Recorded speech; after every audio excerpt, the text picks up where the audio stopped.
how did we begin? What attracted me to the project was that it was very clear what was happening in the developing world. Hundreds of millions of people in Africa and the developing world were getting cell phones. This was the only growth area in telephony in 2003, 2004, the only segment that was making money. And it was changing the GDP of these countries, because every % penetration of cell phones, you'd get, a certain amount of GDP growth.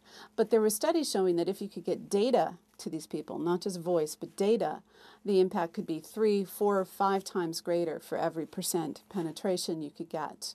But how do you, make something for the developing world and get them to them? Now, that's when I ran into Nicholas Negroponte, who said, hey, let's make a $100 laptop and let's get the governments to buy the laptops en masse and give them, 1-to-1, one laptop per child. And I thought, oh my gosh, Nicholas figured out the business model. Of course, we became nonprofit to do this business, but then it became my job to make the $100 laptop cost $100, which, it is a little bit more expensive. We could have hit $150. It's at $188, and there's reasons for that, and I can defend them. But still, it's the lowest cost laptop ever made, the lowest power laptop ever made, and the greenest laptop ever made.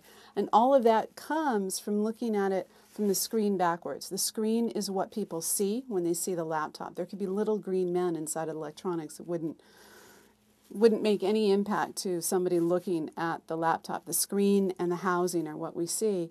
And so if you can lower the cost of the screen and the electronics behind it and lower the power consumption, you can deliver amazing results.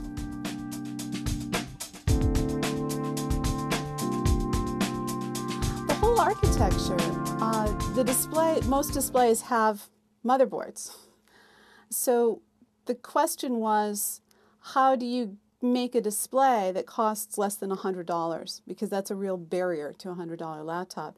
And what do you do with the motherboard? It was very clear we had to get rid of the hard disk, right, and move to what we call flash, and use a smaller processor, skinny down the operating system, and also massively lower the power consumption. But that really came from really noticing, working with the chip manufacturer. I asked them a question. I asked them every month for about 6 months, and they finally answered this question. How much power does it take to just keep the screen on, even if the pixels aren't changing?